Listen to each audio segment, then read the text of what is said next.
We're going to take a look at the different views around cryptocurrencies, how they have changed, how journalism has changed, and what should we expect from cryptocurrency news reporters in the future.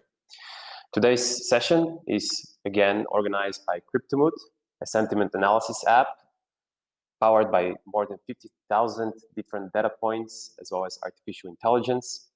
Recently, Cryptonomist released a new version of its app with more new, trendy, and innovative features. So I welcome you all to check out our Android and iOS apps on the Play Stores and iOS Store. Download them, give us a thumbs up or a nice review if you like the app, or suggestions on how we can do better in the future. This session is going to focus on cryptocurrency news. And the reason for that is that this year has been defined by multiple different things, such as stablecoins, for example, and whether or not they're going to be the ones securing the future of the cryptocurrency world, something we could have not imagined a couple of years back. What we are also noticing from Q1 this year is that altcoins are gaining more traction. For example, BNB, Dash, IOTA, and NEM have produced higher returns in the beginning of the year compared to Bitcoin. We're also seeing new investment methods coming in. If a couple of years back, people were only investing and holding, now we have people investing in futures and CFDs as well. We also know that the Lightning Network's potential could be a game changer for the whole industry. So we're looking forward to seeing more developments in that field. And last, because of the crisis that we currently have on our hands, it might be the defining year for the whole cryptocurrency world and the narrative around it as a safe haven. Depending on how cryptocurrencies perform, we will see whether or not this has been true, and going forward, whether they'll sustain.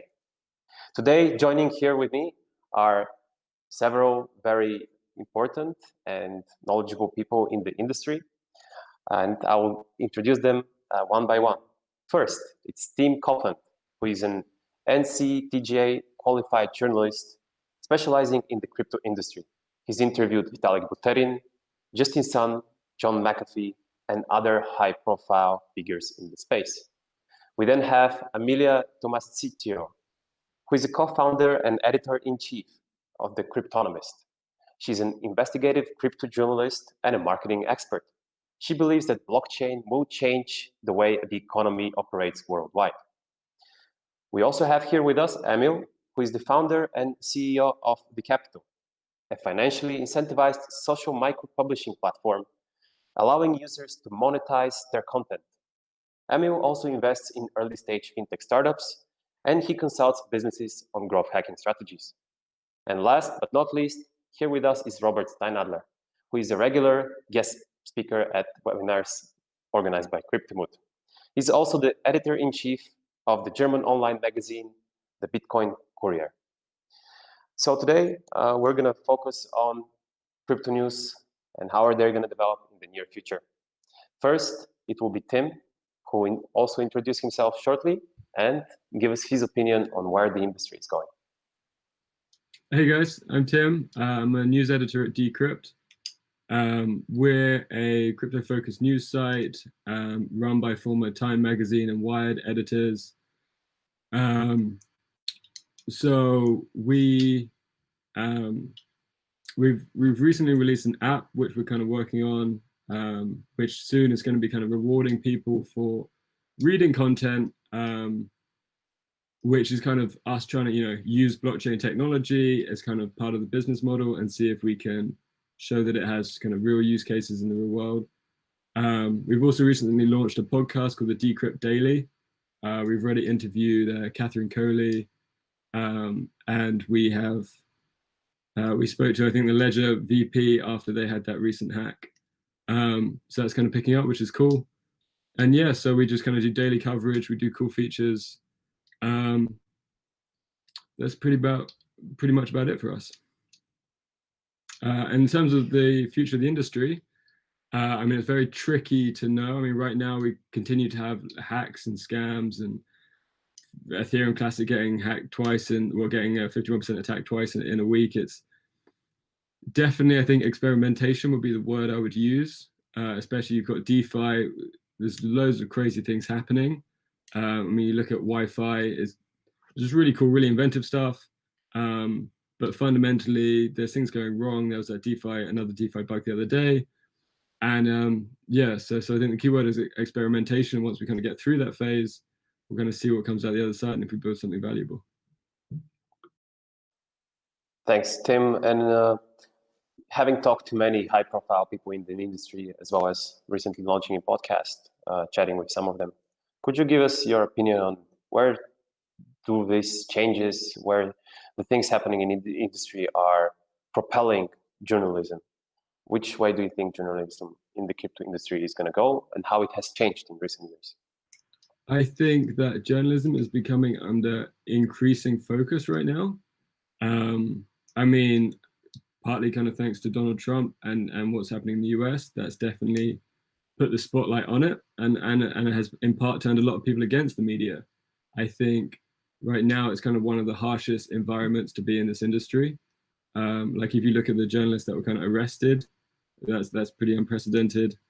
Yeah, and I think you can see that by especially the reaction on social media to a lot of news articles, people kind of criticizing it.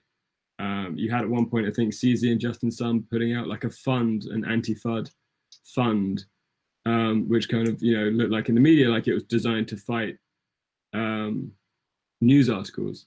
You've also got things like Nakamoto springing up, where you have people trying to produce their own kind of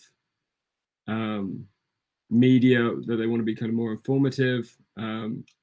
The other day, the Coin Center CEO set up his own kind of anonymous messaging forum that he kind of wants to have free speech there as kind of a better kind of discussion place. And I think other companies are seeing that it's better for them to have kind of direct channels to their audience, and they're finding it easier to do so with kind of Medium blogs and things like that. Because I think in part that's a lot of it's kind of distrust of the media. They think the media has narratives that they're trying to push, and that they're trying to kind of get away from that, and get their message directly to their audiences. And I think the question is how the media is going to adapt, and basically regain the trust of the community. And I think that it kind of spans from crypto to the wider media. I think it's the same issue. A lot of people are angry at the media, and it's how we can kind of adjust and regain that trust and show that actually we're doing a vital job. And if anything, the role of the media is more important than ever. Thanks, Tim. And one last question towards you for this introduction. Could you share a bit more about your personal story and the way your coverage of crypto news has changed over the years as well?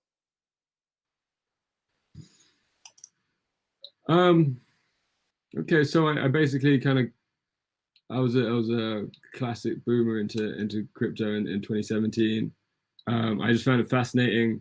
I was just reading everything, just reading everything about it. And I was just reading so much that I ended up, I think I just needed to kind of write it out, get it out of my head.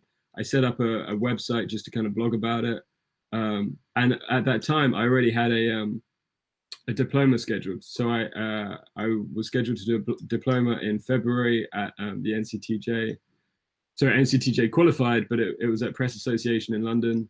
So it was a 4-month course, and I was kind of making a pivot towards journalism. So I knew I had that coming up. And then I was just researching everything about crypto, and I just ended up blogging about it. And then just throughout my course, I was just like doing more. I started working at kind of small news sites. And then by the end of the course, I think I was maybe working for about 4 sites or so, maybe 5. And I started, I was just like, I think I can make this work freelance, which is kind of, you wouldn't normally do if you've just started as a journalist. You'd be like, that's nuts, it'll never work. So yeah, I started freelancing, and it worked. Did that for a few months, and then I heard about the job about Decrypt.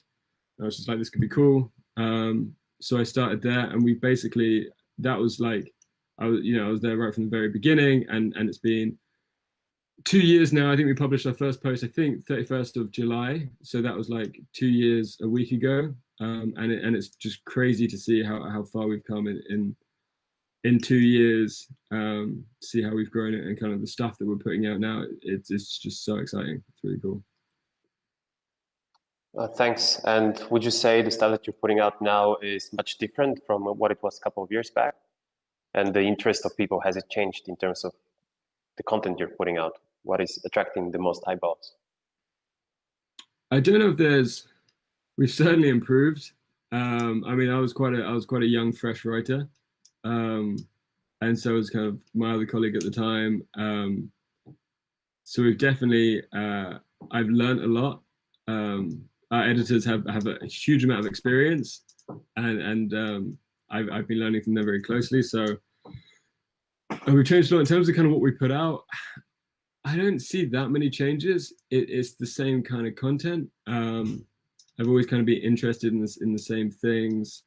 I'd say we're definitely going investigating more. We're definitely kind of putting more time and effort into researching everything.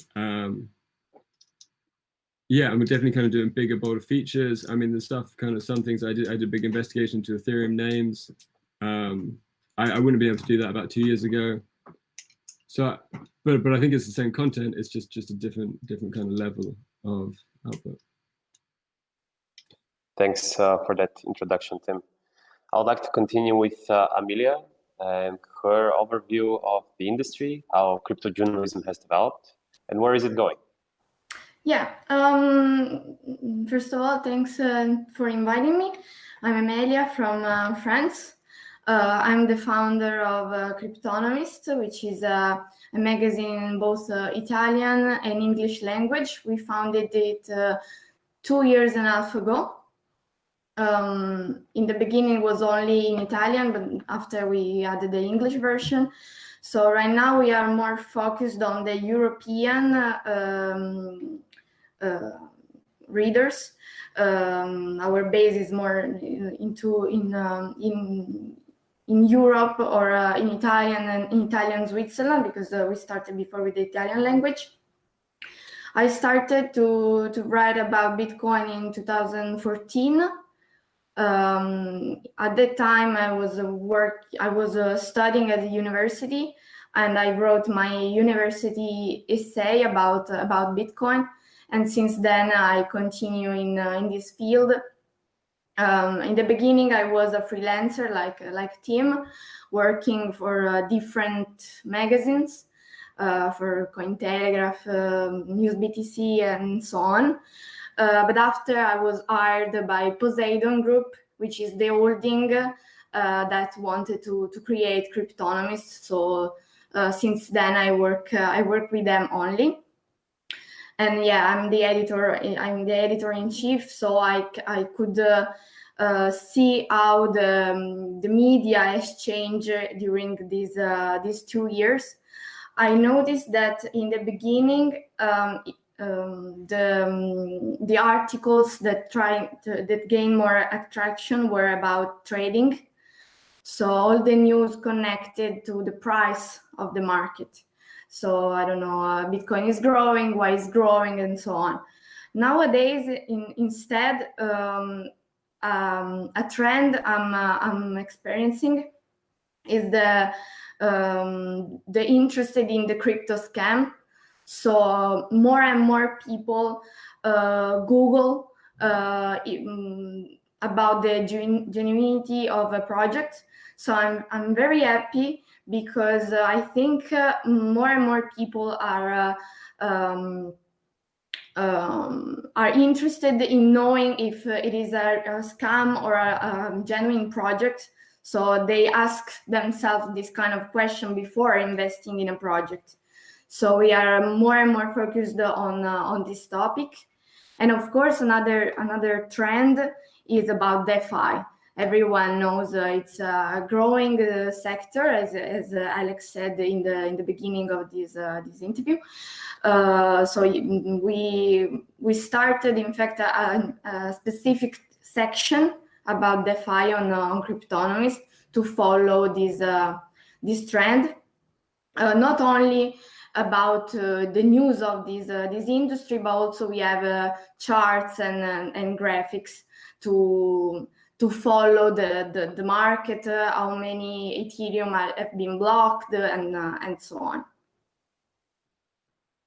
So this is the two trends I noticed recently is the FI and scams, but also of course with the coronavirus, a lot of people were looking for news about the market, how the virus were infecting the market, if the Bitcoin price or the other cryptocurrency could grow because of the coronavirus. So this is another trend, but it's more specific to the last period during the lockdown.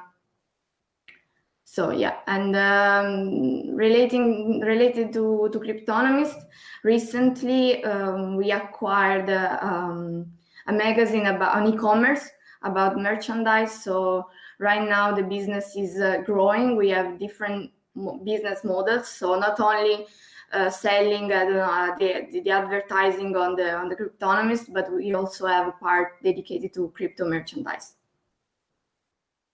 Thanks, Amelia. And where do you see the industry going from here? I mean, there are some types of content, such as whether or not a project is a scam, which have been trendy since the beginning of the ICO age, I would say.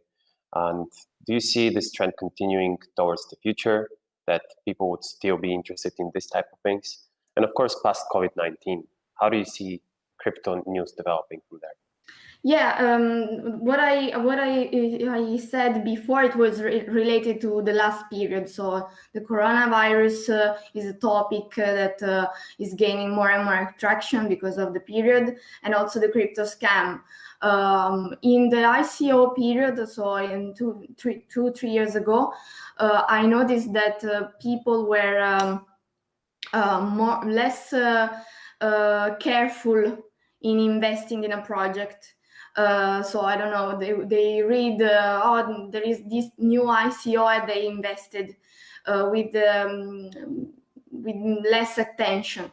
Right now, instead, I noticed that people are more careful in investing in their projects. So if you look at Google Trends, for example, they Google these projects before to know if it is a scam or a genuine project.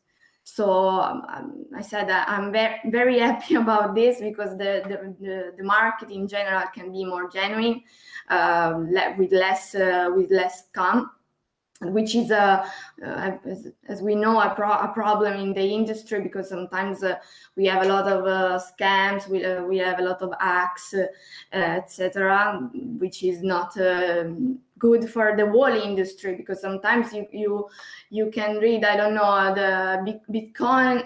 There is a new scam about Bitcoin, but it's not Bitcoin. Is another thing. So if people is more careful in investing, I think the whole market can benefit from it. Thanks for that input. I think a lot of our viewers today have joined as well, just to get to know a bit more about what it is that works in terms of content to attract an audience. So what would you say on your website currently is the most engaging type of content that brings in a qualified audience and actually keeps them on your website, or makes them do some particular action? Yeah, we are trying to write about new projects. So not only about trading or the well-known projects in the industry, but about emerging projects. It is to inform people, of course, and to explain if a project is good, if it is not, if it is a scam, etc. We are very focused on security. I mean, on safety of the industry. And so every time we explain about X, about bugs of platforms, to have readers that are conscious about the risks of the platforms, of the crypto market, problems with the ledger, for example, recently that experienced several bugs, or the DeFi attacks, to inform people about these problems that can affect their funds. So we are really focused on it recently, and we saw that is a kind of content that people are interested about. Just one last thing. When it comes down to finding new projects, what is your process there? What platforms would you use, or would you say you find them on social media, or how is the process behind finding new trendy top projects to talk about? It depends. Sometimes through social media, sometimes using forums like, I don't know, Reddit on Bitcoin Talk sometimes, or they send us a PR, so a press releases about the project telling we are launching this or that. And after, of course, we investigate into it if it is a genuine project or not, and according to that, we decide to write about it or not. So yeah, there are several ways to reach new projects. So they can reach us, or we can find them on social media, on forum, and so on Medium too. Just as a follow-up to this, so to all the viewers that are planning to have their own projects or currently developing a new one, make sure you're active on social media so that you get found by our editors here on the call. But at the same time, could you just tell for the audience what are the things that you're looking at what stage should the business be so they can get in touch with you and get published about? So is there a particular criteria you're looking at when you decide this project is going to go forward and we're going to write about them? Does it have to be something super unique, or is it some projects that are repeating themselves sometimes? Yeah, of course, if it is a unique project, not a copy of 200,000 other projects, is better. It can gain more attraction. Or sometimes we choose on also if it is a traditional company that is investing, that is launching a blockchain project. So it's a known company that is launching a blockchain project. But it depends, of course. It depends also on the trends. For example, now we are very focused on DeFi, but I don't know, some years ago we could be, some months ago we could be interested in security tokens. So it also depends on the market, on the trends, on what we know it could be interesting for our readers. So could it be a recommendation to the audience that they first read through your content on the website, get to know what the trends and the topics you're posting about, and only after that get in touch if they're somehow relevant? I appreciate in any case if they contact us, and after I get in touch with them, and we can see what can we do. All right, you've heard Amelia, dear audience, so make sure you get in touch. You might get an article. Just to remind everybody here listening, you're still able to submit your questions for the Q&A session. As you see, we have very knowledgeable speakers today here with us, and they'll be happy to answer all of your questions. Also, don't forget to check out Cryptomood on the Play Store and iOS stores. We have our new app release, and it looks great. I'll move forward with Emil and give him the floor just for a quick introduction and his views on where cryptocurrency news are going and how they have changed over the past couple of years. Yes, hello, my name is Emil. Before I start, I just want to ask if there's too much noise in here. A bit, but I think we can hear you.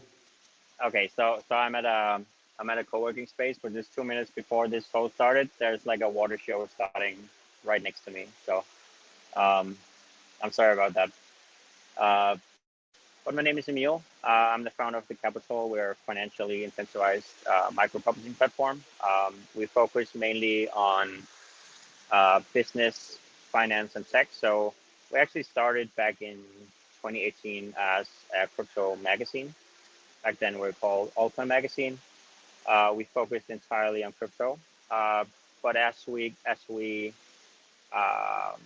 time progressed, we kind of realized that we saw some problems in the market that we wanted to address. So not only did we want to cover more topics than just crypto. We also saw that in the general content marketing industry, there's a lot of creators who kind of get screwed over while the companies rake in all the advertisement money. So that's one thing. Second thing is that it's a general topic that writers are underpaid, and this is something we're trying to address. So basically, what we're doing is building a platform where professionals can publish content and they can monetize it and receive money in Bitcoin. So our take is a bit different. We are not only about crypto, we are also about finance and tech and business. But we use Bitcoin as the reward, crypto for our writers. And the way it works is a bit similar to YouTube. So right now we're working on our second version of the platform. We just launched the first one. But in the version 2, creators will be able to put video ads on their content, and then they will make a commission for every view on their content.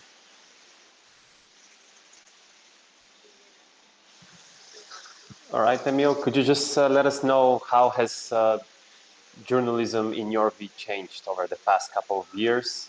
What topics do you notice becoming trendier and what are fading away?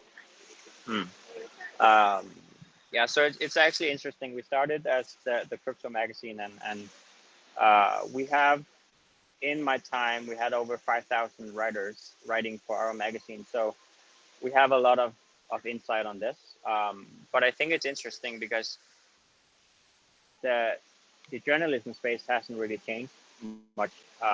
But I think what is changing is the quality of the content being put out, but also the quality of the websites where the crypto media is happening. This, like, Decrypt is a amazing website, so I'm a big fan of that.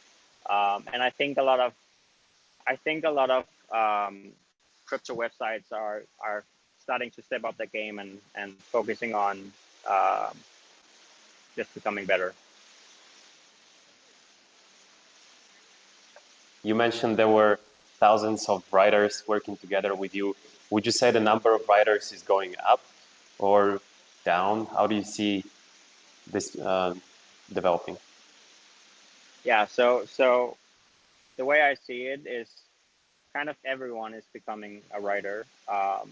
We have platforms like our own, we have platforms like Medium, and we have platforms like all the other crypto sites that allow pretty much anyone to write about what they like to write about and have it published. So even if you're not a professional journalist, you can still write about your favorite project or favorite topic and have it published either on Medium, on our website, or somewhere else.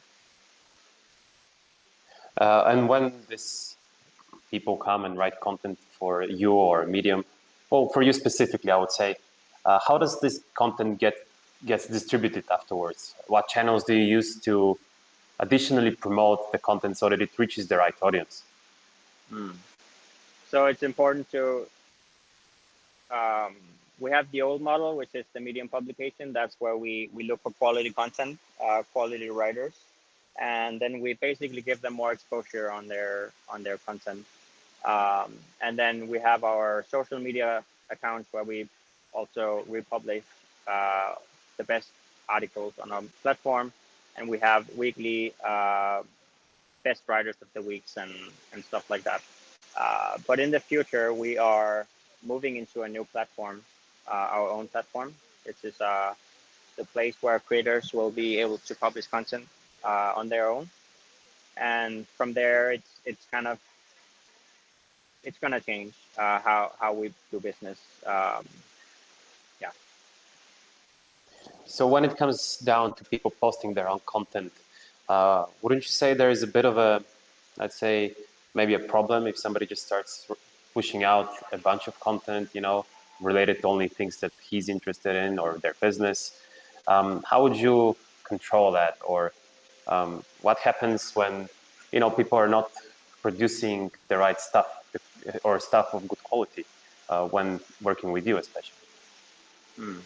So on our new platform, the rule is that everyone can be a writer on the platform. Everyone can produce content. We don't want to put any limits on anyone, but we do have algorithms on the website, which means that the quality content, it just gets more likes, it gets more views, and it'll automatically sift out the bad quality content. So yeah, same goes for if it's off topic. I think this pretty much relates with recent news in the tech industry as well, in terms of how content gets distributed, what content is shown on your newsfeed, for example. Wouldn't you say the likes and comments approach pushes up maybe very far right or far left type of content, very extremist, that creates a lot of buzz around it? Not necessarily something that's one person's opinion, but which might be a very good opinion, Well, yeah, that's also one thing. Other platforms like Twitter and Facebook, it's all about likes and comments, and that's where we want to differentiate as well. We're gonna make it about the money. So if a person writes quality content, it gets more views, he gets paid more. So we kind of see our platform as the place where the good quality people, they will get to shine because they have the right intentions, and they will get paid accordingly if they really want to grow on the platform and make money from their passion. And if it's public information, you could let us know what's the cut that you're taking for people coming and posting on your platform. Yeah, it's really interesting. So if you take YouTube, they pay about 45% for the content creator, but we're taking it one step further. So we're not only paying 50% to the content creator, we're also paying 5% to the person viewing the content. So whenever a viewer goes into a monetized piece of content, then he will watch a 5-second video ad, and then he will get paid accordingly. So 5% of our ad revenue goes to the viewer, 50% to the content creator, and then we keep the rest. Okay, and do you see any trends in terms of what content would be trendy in the next couple of years? Well, of course, there's the short-term trends. Like if we go back to 2017, it was ICOs and masternodes, and fast forward a year, it was STOs, and now it's DeFi. But I think if writers focus on, first of all, writing quality content, that's never going to fail. But also keeping up with the trends, and this goes for the projects as well. If they want to be seen, then it's important to adapt their projects to the trends going on. Yeah. Thanks a lot for this information, Emil. We'll get back to you in the Q&A session. Yeah. And I would like to invite Robert to also join us and share his opinion. Robert is constantly participating in the webinars by Cryptonomist, and he really shares very nice ideas. So I'm looking forward to hearing, what do you think has happened to crypto journalism in the past couple of years? Where do you see it going? Okay, thank you. First of all, a little introduction to me myself. I'm Robert Steinadler, and I founded the Bitcoin Kurier in 2018 as a blog, and I kind of developed it into a news magazine, news blog. It is also part of my personal journey, developing skills. I don't have a background in journalism. I studied philosophy, and yeah, where is the news industry going? Taking a closer look at Germany, I would say that German news industry is facing couple of real obstacles. because more and more bigger news companies and news outlets are getting involved into cryptocurrencies. They report on a regular basis about things going on in the market, and all the news covering, you know, market movements and where is the price heading. So this is the biggest search volume. This is what readers are most interested in, and those big news outlets, they have a lot of power, so to speak, and they simply override your visibility. So judging from the data I have seen lately, my prediction is that news industry, especially here in Germany, I don't know if it's the same for you guys in the States or somewhere else, but here in Germany, we need to focus on educational content, on real good opinion or editorial content that is different to what mainstream media is offering, different to all the price action talk. So this is one strong trend I think that we are facing. And another problem, and this is maybe a bigger one, a more general one, not only specific to cryptocurrencies and media in crypto, but to media in general. That's something that I have read in a newsletter from Andreas Pompliano. I hope I'm going to spell his name correctly. And it's the POM newsletter, and he was I think kind of complaining about ethics. It goes like, yeah, well, we had those journalists in the start at the beginning, and those journalists are having certain ethics and code of conduct approaching stories and people and topics, and then bloggers came in. And the bloggers kind of took that away with their opinion. So the journalists had to compete with the bloggers. And in the end, I think that's his conclusion, bloggers and journalists aren't distinct anymore. There is a loss of ethics. And he urges his readers in this newsletter to keep or pay more attention to market analysts, which is kind of funny because he himself is a market analyst. Still, I think it's a valid point to point out that ethics will play a more and bigger role in cryptocurrency news and media outlets. Because if you look at stock market news, they have their disclaimers. For instance, is the author invested in a certain stock? If you take a look at most crypto media news outlets, you don't know, is the author a bag holder, or is he just giving an honest review, for instance. So we have a lot of things that are not implemented into the industry, but are seen as mandatory in let's call it the grown-up media, so in the mainstream. So I think how you conduct business, how you disclose who is invested in your news company, is this an advertisement or not? This is maybe, or perhaps more a topic which is on a case-to-case basis, depending where your company is situated. For instance, here in Germany, you are obliged by law to disclose if you got paid for the content. If you don't, yeah, it's considered unlawful. There are going to be consequences if somebody is going to complain about it. This might not be necessarily the case with news companies or news media overseas. But as far as I understand, this is something where crypto media needs to be distinct, in my opinion, giving the reader an honest approach.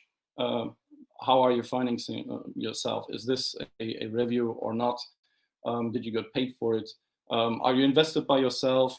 And of course, those mandatory disclaimers. This is not financial advice, which is kind of tricky because in the end of the day, people are looking kind of to you or up to you, expecting some kind of advice, right? I mean, you don't read the news about the market in order not to get advice, but to get some sort of information to know where it's heading and to base your own decisions. So yeah, that's about it. I think those are really big topics in the end of the day, especially a part about business ethics, which, like I said, this is not exclusive for crypto news. This is, I think, a topic for all news or content creators, no matter if you're a blogger, journalist, YouTube influencer, whatever. It's how you deal with your audience, yeah. Thank you, Robert. That was great. You mentioned something about going away from purely content about prices and informing people on whether the price is going to go up and down, and moving towards in op-ed and educational content. What would you say is the type of educational content that you think is relevant for our times? I mean, we've seen a lot in the past about very things that are now generic, like what is blockchain, how blockchain can be applied, what industries, and this content is repeated on multiple platforms. What educational content do you think going forward is a good idea to start writing about, or is something that people are interested in at the moment? Well, what people are interested in the moment is always driven by the market. So right now, DeFi is a topic. People like to wrap their head around how is this going to work? How am I going to make money with it? Yeah, everybody else is getting rich. So I think the most valuable content would be to empower people to make their own decision based on facts, and also on knowledge about security, for instance. There are still people getting scammed. I think those YouTube scams and so on are a different topic, but they're getting scammed in investing in projects that are not credible, and they also in many cases just basically lose their money because they don't understand what happens if they click that button. Okay, so some things are really, really basic content, basic topics that you need to understand in order to invest or speculate responsibly as much as it's possible in such a volatile environment. And I think that would be a good start. And here in Germany, we have a lot of influencers and a lot of bloggers already doing exactly that, providing knowledge-based content, if you will. Thank you for that. I think you mentioned a very important point, protecting yourself from scams, and basically also what Amelia mentioned in the beginning, writing about such content. Here, what I'm noticing is, well, the fact that new people are coming into the industry and they're getting scammed the same way as people were getting scammed a couple of years back, And for the guys who have been in the industry for several years, obviously you now know when a Telegram profile without a picture or with a picture of your friend comes in and starts asking for Bitcoin to be sent to their account, might not be the friend that So I'm just wondering, having this out there for already a couple of years and having multiple also educational contents about how to protect yourself, what would be the reason that people are still jumping in head first and just getting scammed again and again? What's your just honest opinion? The reason for them not wanting perhaps, or not having so much time to find this perhaps content that's educating them and going towards, oh, this one is gonna give me a return of 2000%, so I'm gonna skip the security article. What would you say is the reason for people skipping that and falling for it again and again? I think it's emotions, right? I mean, I don't think that you even need to be a person that is somehow vulnerable to these type of ads or offers. I think it's just if it's catchy enough and you really sit there and you believe, okay, now I'm going to make it. I'm going to put my money in there, and I'll take 1,000 and get 3,000 back or whatever, depending on the person's situation and where he or she lives. That's a lot of money, perhaps their whole life savings. And I believe that people jump on it, and they were going to jump on it in the future, not only in crypto. They're going to jump on it in general for scams because they have hopes, and somehow these hopes getting triggered by advertisements or by in many cases it's multi-level marketing where they get approached via social media by contact by some kind of person telling them, hey, I found this product, it's great. And so there will always be people falling for that. And I guess not only in crypto is making it just a lot easier for them, because if you're a scammer, you're going to get to keep the money, right? If you're going to try to scam people out of millions with a bank account, this might not end well for you if you're into that type of business, because you get shut down once you got the crypto. Maybe your next problem is to launder it or somehow getting away with it. But I think that's the reason.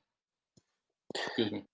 If I may add to that, I think a lot of the scams are stopping on an individual level. So for example, if someone's trying to approach me in Telegram, I would report them, but that would end there. So there would, perhaps I don't know about it, but there might not be a way for people to just start sharing about the scammers, so that you show exactly what happened there. The Bitcoin address that was input into that message gets flagged immediately on some platform, and this becomes a database of all these scam accounts that are being used, because you get this bulk message as part of a bulk send out strategy, and you're one of the people who receives it on that day. So if there was a way for everybody to just start sharing, and if there's any entrepreneurs here on the call and hasn't thought about that, maybe this is a good business idea you can start today. Submitting scams. Yeah, I think there is already a database. I have a terrible memory. I cannot recall the website right now, but there are a couple of databases already, collecting cryptocurrency addresses that are flagged as scam. But it's not only the bulk approach. Ever since I've made it officially on social media that I'm involved in a crypto business, I get a lot of messages and a lot of friendship requests. And I don't know, the first month or so, I accepted them and messaged the people that, hey, what are you doing? What is your business? Nice to get in touch, blah, blah, blah. And then, I'm going to sell you this trading bot. It's amazing. No, thanks, bye. So it's not only the bulk approach. It's also people phishing on social media, on Facebook, trying to be your friend or a relatable person at least, or making business offers. I also had a couple of persons asking me to do OTC deals in Bitcoin with people in Syria. Completely, I mean, I don't know what to say to this, but it is happening. And I think some people are not capable of saying no, or not capable of understanding the risks and the extent of this risk they are taking if they fall for this. True. One of my strategies is, if an email starts with "Dear Sirs," I know where it's coming from, so I'm just deleting that. All right, guys, thanks a lot for this part of the webinar. For everybody still watching, you have time to submit your questions and win $100 if your question is selected as the best one by our guest speakers today. As well, don't forget to check out the Cryptomood app, the best sentiment analysis tool on the market, and the most reliable one on top of that. We also have the Cryptomood API for more proficient traders, as well as exchanges and businesses that are interested in analyzing large amounts of data. So we're going to continue with our Q&A session. And we have plenty of questions submitted by our audience, so let's get down to it. So anybody here from the speakers feeling strong about a particular question, just go ahead for it and answer. Otherwise, I'll just try to select one of you to answer the question. So the first one would be, is the cryptocurrency news space competitive, or does it face a threat of monopolization similar to the mainstream media?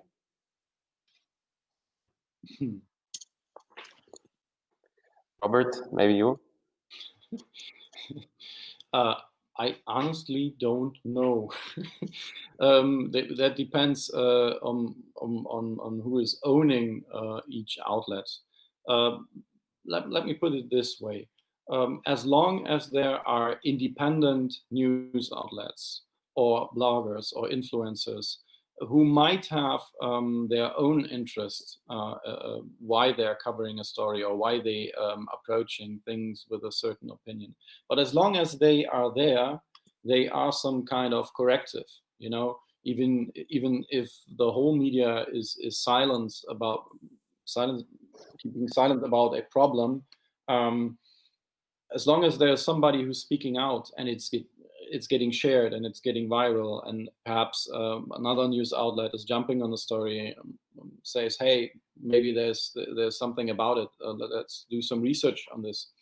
I think monopolizing in a way to offer products, yes, so that mainstream media is gathering around and selling you something.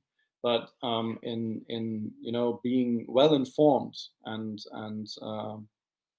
stay on top on what's going on, I think that's nothing that they can really manage to achieve. Great.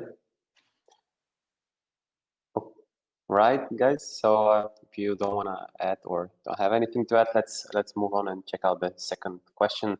So this one goes: is it true that some cryptocurrency news are heavily influenced by large exchanges? We're talking about news websites.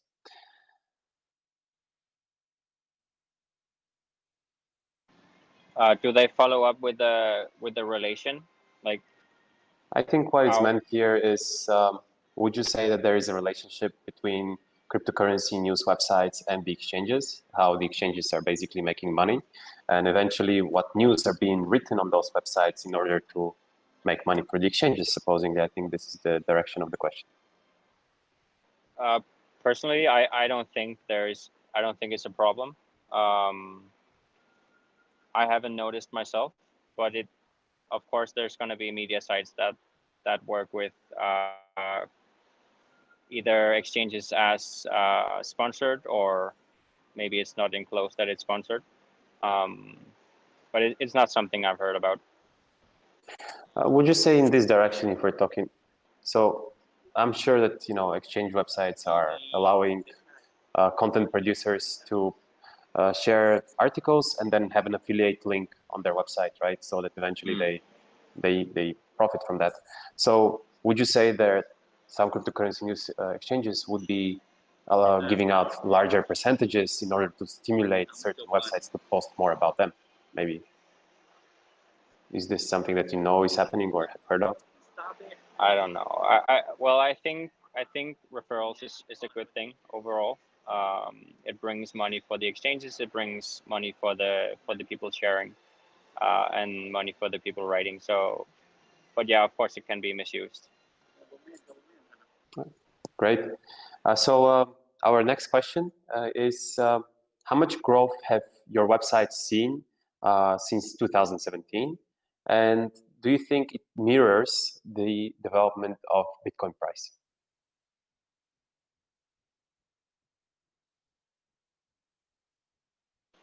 I can start. So we started as Altcoin Magazine. In the very beginning, we had 50,000 views per month, and I think we maxed out when Bitcoin hit 14,000 again was it last year or this year? I think we maxed out about 700,000 views in a month. So we definitely see the activity rising when Bitcoin price is rising. Yeah, it's the same for me too. In 2017 we just started, so of course it was 0 views, and now we do about 500,000 per month, so we grow. And yeah, during the all-time heights or Bitcoin, or when it grows a lot, the views change. And you can see it also from Google Trends. Basically, the graph is the same. Would you say the same dependency relates to altcoins as well, or would you say that it's predominantly Bitcoin? But usually, not always, but usually altcoins follows the movements of Bitcoin. So usually it's pretty much the same. And we notice, the direct connection, the direct link between the Google Trends for Ethereum and the Ethereum price. So more people were interested in Google about Ethereum when the price was growing. But I think it's normal. You notice the price is growing, you want to know how to buy it or what's happening. So I think it's perfectly normal. So the price of Ethereum might be more speculative in this sense. Yeah. All right, guys. So let's see what else has the audience asked us. Do you think there is a shortage of people who have the expertise required to work in crypto news and write about them? Tim, you want to share your opinion? Sure. I think there are very few trained journalists in the crypto space. I think it's hard to kind of recruit quality journalists. There's kind of a million bloggers out there, but in terms of people who understand the standards, they know what you have to do, they know right of reply, they understand libel. I think there's a shortage, and I think we could definitely do with many more journalists, and I think we would be better off if that was the case.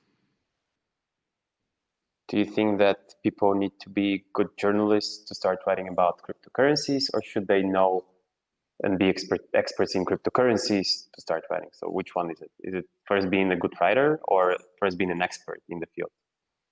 I mean, that's the chicken and egg, but I think that writing, if you want to have a good standard of journalism, the first thing you need to do is learn how to be a journalist. And you got to learn the rules, and you got to learn how to write properly. And then I think, and then that's kind of the core skills you need, and then you can write about anything. And then no matter what subject it is, you learn more and more as you go along. I mean, I kind of did both at the same time. I kind of was getting really interested in it while I was also learning to be a journalist. And then you keep learning. I mean, like, this space is so deep and so complex that nobody knows everything. And yeah, you have to constantly keep learning in order to keep up with the space. I mean, half the stuff didn't exist yesterday. You know what I mean? When it comes to DeFi. Yeah. Great. Let's see what else we have on our list. What is the one thing in the crypto news space which you would like to see fixed or improved? I think everybody can share their opinion on this. Robert? I think the challenge is monetization. I think that's the biggest challenge for everyone. I mean, kind of during the 2017 boom, a lot of kind of sites made their money by doing things like sponsored content, charging, like 1 Bitcoin per sponsored piece, things like that. And I think was largely unsustainable. And also there's a lot of questions over that kind of model and whether or not it's labeled and things like that. But it is very difficult because running a good news business is very expensive, and people don't really want to pay for journalism. That's the fundamental problem, and that's why across the kind of even the mainstream journalism, why so many people are losing their jobs, because fundamentally you're selling something that people aren't paying for, and it has a cost to produce that information. So like we're trying to solve that with our kind of token model, and we're going to see what we can do with that. And I think it would be really exciting to see if we can use blockchain technology to monetize media. Like if we can succeed on that, that could be really exciting as a model. Yeah, but for now, it's quite tricky to see where the money's coming from. I can expand on that. I also feel very strongly that writers are underpaid. But then again, it's kind of like the taxi space. Nowadays, everyone can be a taxi. So why would people pay more for real taxi drivers? And I think it's kind of the same thing happening in the crypto space, in the media space, not just in crypto. But yeah, the monetization part is also really interesting. So some sites are using their own tokens. We personally are going with Bitcoin for payouts, since we wanted the payouts to rely on a business model. So whenever we have income, then we take a part of that and we share it with the writers. That's personally our take on how we think this problem is going to be solved, because even though writers are not probably paid, their content is massively valuable. Content is ever growing, and it's only going to be more and more valuable. And I personally think that only through monetization, where writers can monetize their traffic, that writers can be properly paid.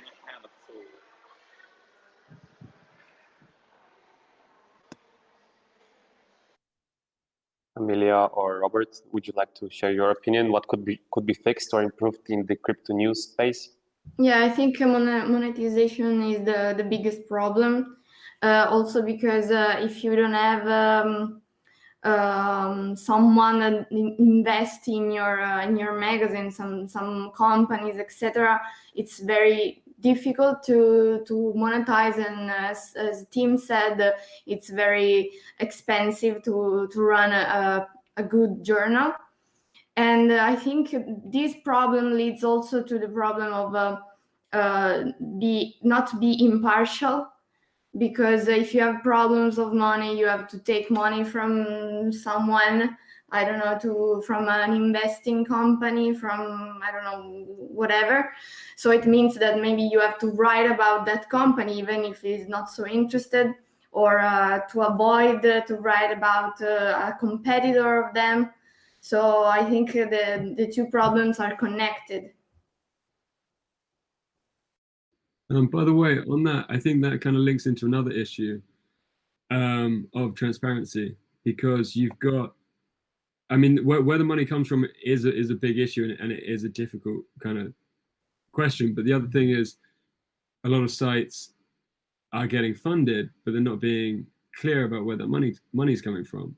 Like there's a number of sites where it's like, who owns these guys?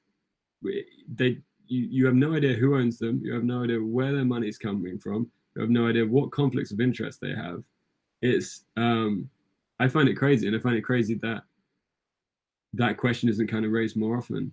And I would definitely love to see a lot more transparency from because even some of the bigger organizations. Yeah, I think that, especially if that's more from a consumer side, is like, how can you trust these organizations if you have no idea who is controlling them? I think Robert was mentioning also ethics in this sense, something that Germany is quite proactive in. I already talked about it, and I personally believe that this is an important thing. Monetization is not our biggest problem. I don't think that I need to pretend that we are one of the bigger outlets. In fact, we are a small news outlet. We are only featuring articles in German, so that's already a niche group of people. If you're running an English magazine, you're going to address a wider audience. But I'm getting many offers. Most of them I'm going to turn I'm turning those people down because they are asking, can we play sponsored content with you? Yes, you can. These are our conditions, and every sponsored content is clearly visible at the beginning of the text, as well tagged as a category, and it's visible. This is an advertisement, and then most of these people reply with, can we have the same but without a disclosure? So we don't do that. We're going to keep on that path, and I'm losing money on it. I could have way more money by just agreeing to these kind of business practices, and just post some kind of review or positive remarks about any type of product or whatever. And I like to see that change, because I don't want to call out anybody, but in some cases I have been contacted for these type of sponsored posts. I turned them down, and a couple of days later I'll see the exact same company advertising that same content on other platforms without a disclaimer. Okay, so this is an issue. This is an issue, definitely. Amelia, you wanted to add something, I saw, or? No, it's the same. We had the same problem. People contacting us for a sponsored post, but without the label, and we had to say no. But we lose money too. Actually, this topic translates into the next question, and specifically, what is the profit model for crypto news outlets? Ads, affiliate, sponsored content. What would you say works, doesn't work? I mean, we already understood what doesn't work, but how are you surviving, guys? For Cryptonomist, we sell advertising, so banners and articles, but always with the label. So there is sponsored posts, and they are not signed by one of our authors, but signed by Crypto Advertising. So there is no our name on it, to be more clean, more clear. And also we are a marketing agency, so we sell consultancy about marketing, or we manage social media of other companies. We write articles on their blogs. We are a press agency, so we try to publish articles not only on Cryptonomist but also on other platforms. So we are a marketing agency, and right now, as I mentioned before, we acquired an e-commerce. So that is also a way to monetize, to sell crypto merch, of course, with crypto payments too.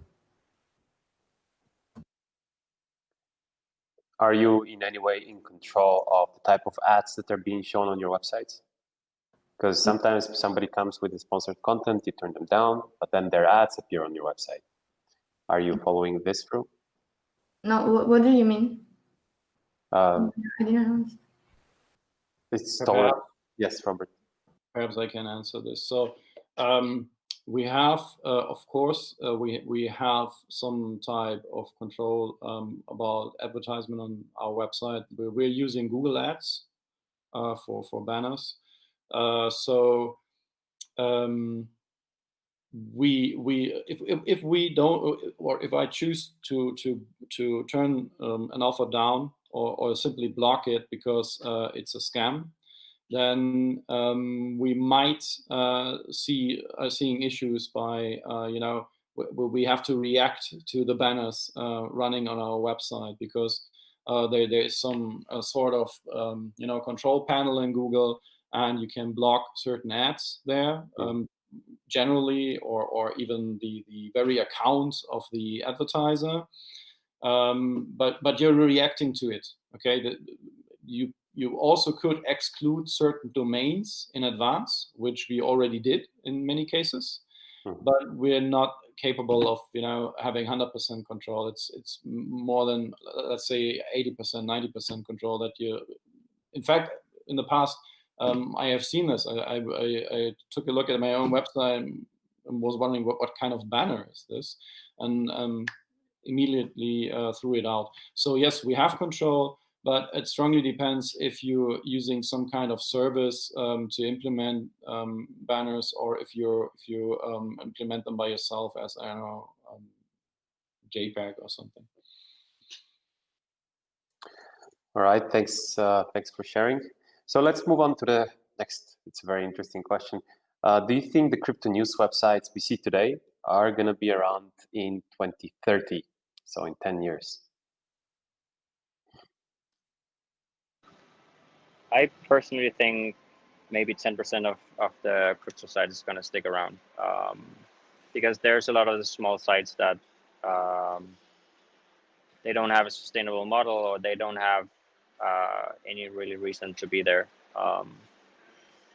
So yeah, but this is also, like, I think the best medias, the ones with the highest quality content, the highest quality websites, they're going to stick around.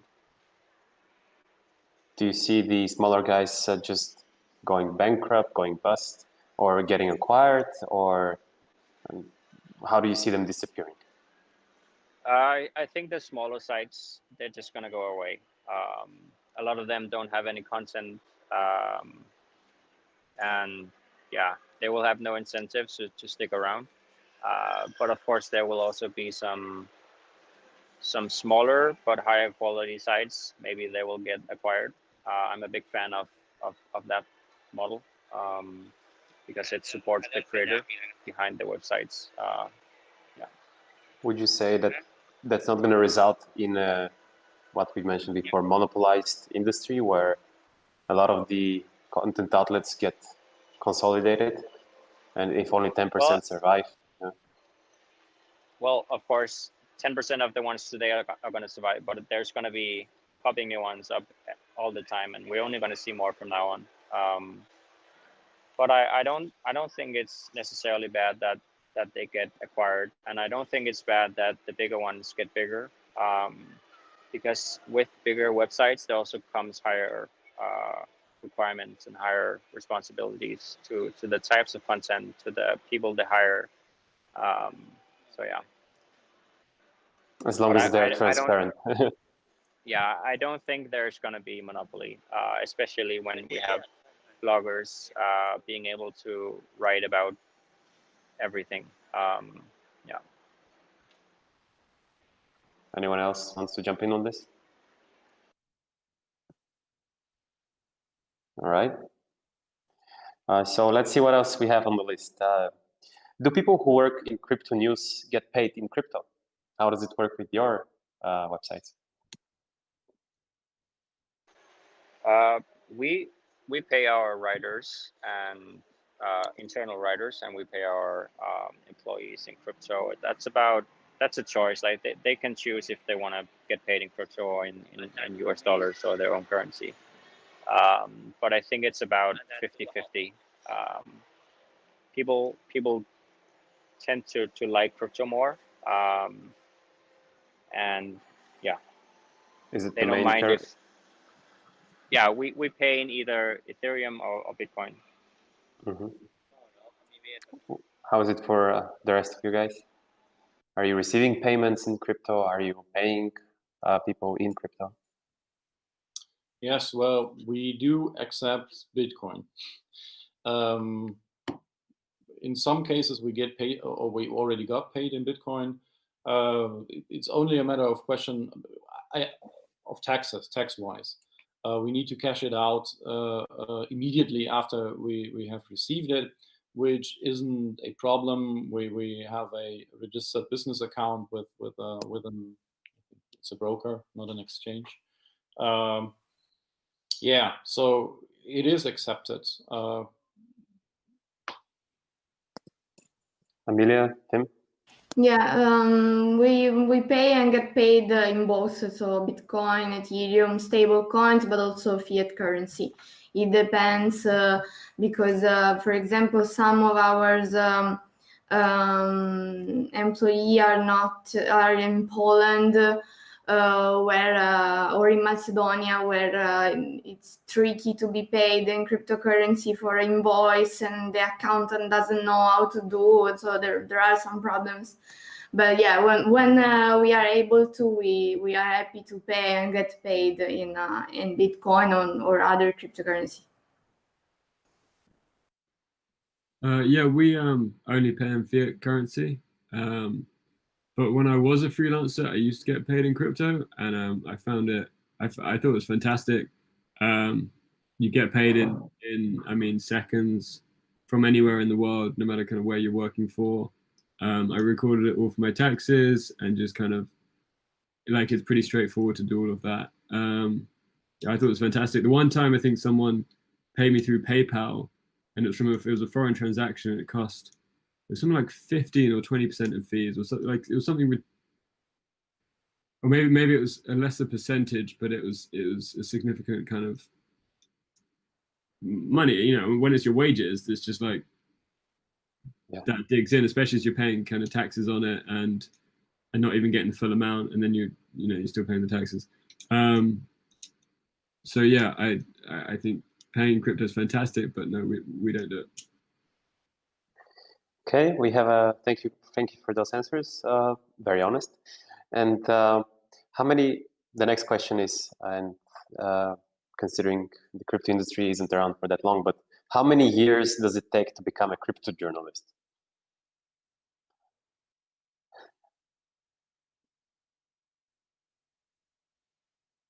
So, do you think you should have been part of the 2010 white paper writing crew to become a crypto journalist? I started my personal journey with cryptocurrencies in the year 2013, as I was mining Litecoin mostly back then. So qualification, how? I mean, I think there are a couple of studies that you could take at certain universities in cryptocurrency or blockchain technology. I think qualification is really a difficult part. Okay, I have an approach as a I taught me everything by myself. Okay, I learned this by doing or just experimenting years ago, and I'm still experimenting with a lot of stuff. And yeah, in terms of journalism, yeah, well, then you should maybe have a background in journalism, which also raises the question: how do you achieve your goal in getting a background in cryptocurrency? So I think it's still a very open field and the Wild West. In many cases, people are not able to make out the difference between a journalist and a blogger any longer, in some cases. So it might be also dependent on the individual skills and how fast they are learning and going to adapt to the market and what kind of developments are occurring. Thank you for that, Robert. I think the next one is super interesting as well. What are the relationships between the various crypto news websites? Are you all competing against each other? So I can step in here. So actually, in the past couple months, my co-founder Stefan, he started a new strategy. So instead of only selling advertisement mainly through articles, press releases, and interviews and reviews, we started to also team up with other platforms, and we instantly saw a boost in our sales, because that's really what the clients want. They want to be published multiple places. So we do it through partnerships, and we can charge a lot more, and we also make a lot more now. So.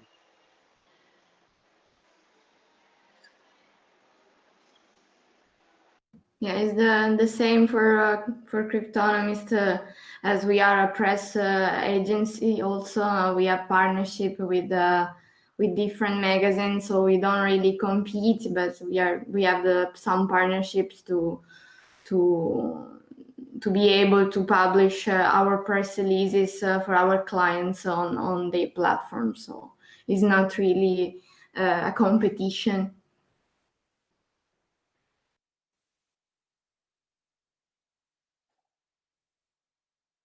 All right, so just because we have a few more minutes left, I would like to wrap it up with the last question. And this one is, how important do you think the role of the media is to educate people about cryptocurrencies, and particularly in connection to its adoption? And what could you contribute as crypto news outlets for free and responsible journalism? Yeah, I give you on this one. I think it's super important that we are informative. I mean, that's kind of one of the things we try and do at Decrypt. I mean, our name is Decrypt because we just want to decrypt this space and make it accessible to anyone. We try and make it kind of as easy as possible for people to understand what we're talking about, because some of the stuff is super complicated.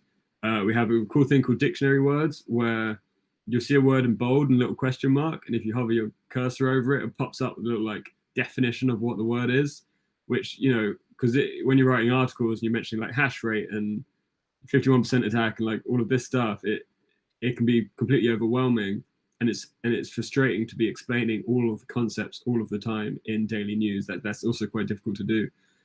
We also have a learn section of our website. This actually used to be a standalone thing called Lightpaper, and then it kind of merged into Decrypt as we evolved. And it basically has like really simple explainers on kind of everything in crypto. So we kind of, that's where we try and, you know, if someone needs to understand something, we kind of try and direct them to that part of the website. And yeah, hopefully we think it's useful. Any final thoughts, guys? So in terms of adoption, we're doing it a little bit different. So as I mentioned, we're gonna be using Bitcoin for the rewards payout. So actually, even if you don't know about Bitcoin or crypto, the way we implement it, that it's just gonna feel like a game token, or we're making it very simple. So even if you don't know what Bitcoin is, you're going to be using Bitcoin on the website. But we're also making it very simple for people who just want normal money. They can just withdraw their Bitcoins to their bank accounts. So yeah, I think that's our approach to getting Bitcoin into more hands, both the writers and the viewers. Okay. Well, we try to achieve this by having more interview partners, not only from the cryptocurrency industry, but with a different background, so that, you know, adoption and everything that has to do with it gets discussed, you know, under a different angle, under a different point of view, to bring in people who are not necessarily involved into Bitcoin, and, you know, to feature their view on monetary policies, on what is money.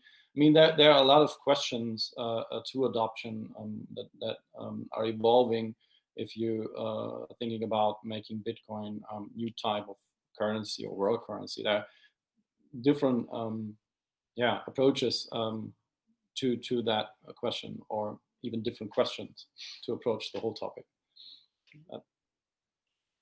Thanks for that, Robert. So we're at a point where we are going to vote for the most interesting question, something that's Cryptomood is doing on every event, and the winner gets $100. So the most interesting part is now. Do you remember any of the questions that stood out, perhaps, or that you thought are quite interesting when I asked them, or go through the list? Yeah, I think maybe we can go we, through the list.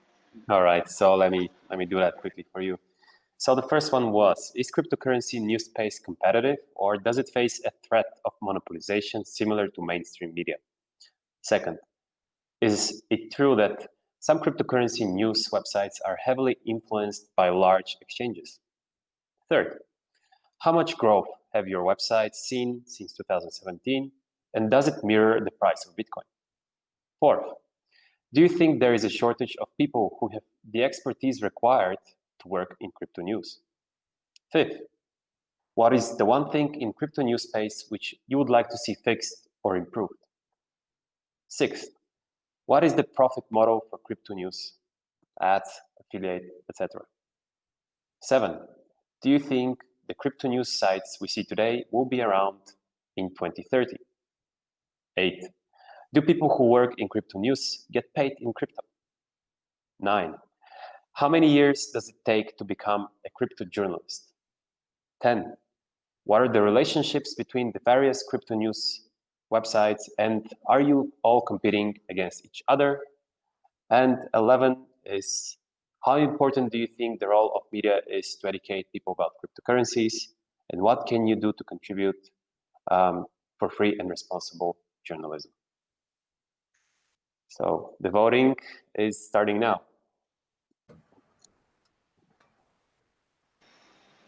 I can start.